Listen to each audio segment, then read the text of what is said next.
La diferencia entre invasión e intervención radica en que el objetivo de una invasión es suprimir un pueblo, controlar a un pueblo para que no pueda ejercer su soberanía. Sin embargo, el objetivo de una intervención es devolverle la soberanía al pueblo. El 1 de marzo pasado, a las 9:15 de la noche, el programa Con Filo de la televisión estatal del régimen comunista en Cuba transmitió, mediante su vocero Michel Torres Correa, una crítica a mis declaraciones sobre Cuba y sobre Ucrania. Esta es mi respuesta a esa crítica, que la hago por este medio, ya que ningún opositor o disidente o exiliado cubano tiene acceso a los medios oficiales para poder defenderse de los ataques, las tergiversaciones y las críticas que nos puede hacer ese régimen totalitario. Quiero empezar diciendo que reconozco que el programa Con Filo puso mi declaración sobre Cuba íntegramente. Transmitieron todo lo que yo dije en esa declaración en diciembre de 2020. Y lo que dije es precisamente lo que dice ahí: de producirse una represión militar sangrienta en las calles de Cuba con fatalidades humanas implementada por el régimen tiránico de Cuba para mantenerse en el poder, estaremos entre los primeros en pedir una intervención internacional encabezada por Estados Unidos para devolverle la soberanía al pueblo de Cuba. Eso fue lo que dije y eso fue lo que mantengo. Y no hay ningún tipo de discrepancia con nuestro apoyo al pueblo de Ucrania ante la agresión rusa. ¿Por qué? Porque en el caso de nuestra declaración sobre Cuba, dijimos lo que dijimos para impedir una masacre. Y en el caso de Ucrania, hemos dicho lo que hemos dicho precisamente porque estamos en contra de la masacre perpetuada en contra del pueblo ucraniano por esta invasión militar de Rusia.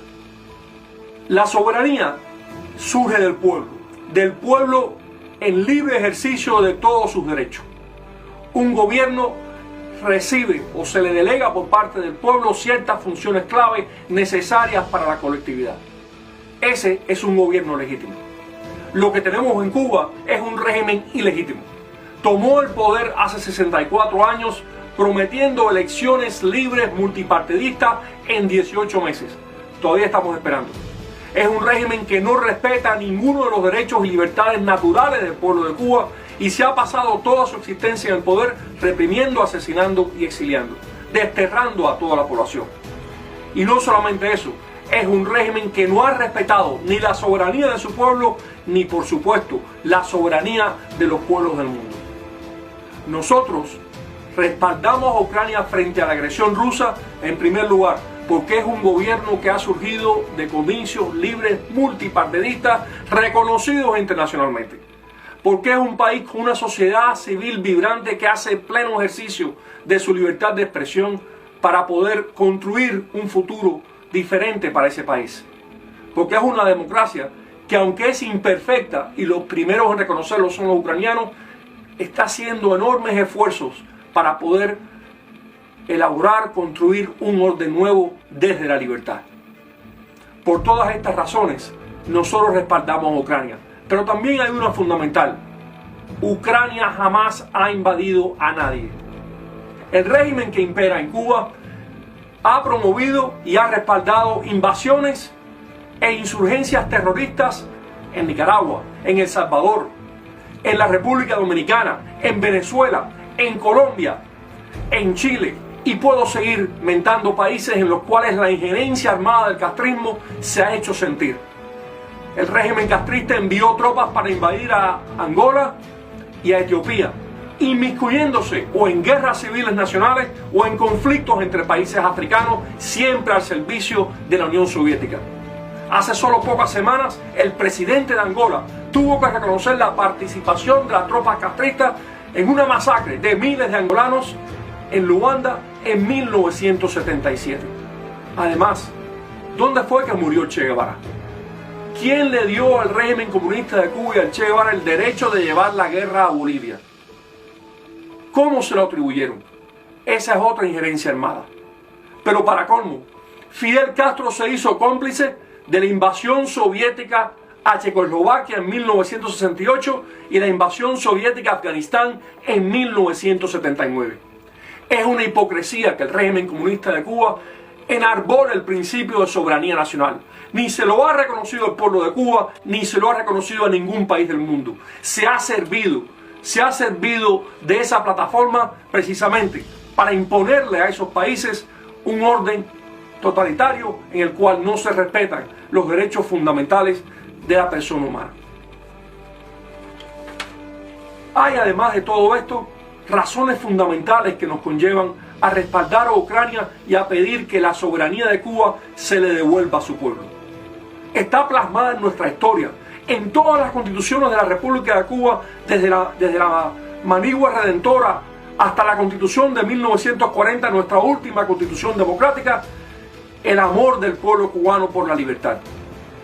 Es una anomalía en la historia de Cuba. Es un asalto a la historia, al pensamiento cubano, la existencia de un régimen totalitario que no respeta ninguna libertad. Por tanto, la diferencia entre invasión e intervención radica en que el objetivo de una invasión es suprimir un pueblo, controlar un pueblo para que no pueda ejercer su soberanía, como hicieron los soviéticos en Hungría en 1956, como hicieron en Checoslovaquia en 1968, como hicieron en Afganistán en 1979. Sin embargo, el objetivo de una intervención es devolverle la soberanía al pueblo. Y hemos visto como las fuerzas democráticas internacionales en Alemania, en Japón, en Panamá, en Granada, eliminaron dictaduras y le devolvieron la soberanía de esos pueblos para ejercerla como hayan querido. En el caso de Panamá, el canal está en manos panameñas y los panameños lo han administrado muy bien. No está en el interés nacional cubano no solamente no condenar la agresión contra Ucrania, sino hacer lo que está haciendo el régimen comunista de Cuba con sus servicios de propaganda y con su diplomacia. Colaborar con la agresión a Ucrania. Colaborar para que no se escuche en Naciones Unidas el debate sobre lo que está ocurriendo en Ucrania. Colaborar para repetir palabra por palabra las acusaciones de Rusia contra Ucrania. Eso sitúa a nuestra nación dentro de un conflicto de posible magnitud mundial que solamente será dañino para la vida, los intereses y los sueños de los cubanos. Todo lo contrario, Cuba debería estar a favor del principio de soberanía nacional, tan caro y tan querido por nosotros. Cuba debería estar a favor de la vida, la libertad, la democracia, dada nuestra historia y también los éxitos de nuestra diplomacia ante la llegada del comunismo en Cuba. Sin embargo, este régimen comunista imperante en Cuba respalda todo lo contrario. Nos da aliento saber que dentro de Cuba, bajo la peor represión, múltiples instancias de la sociedad civil, como es el ejemplo de los masones y diferentes artistas, pensadores, activistas de la calle, le han dirigido al pueblo de Ucrania, a su embajada, mensajes de apoyo, comprensión y solidaridad. Son estos valientes los que hablan por la soberanía del pueblo de Cuba y no el régimen comunista de Cuba, que la viola todos los días.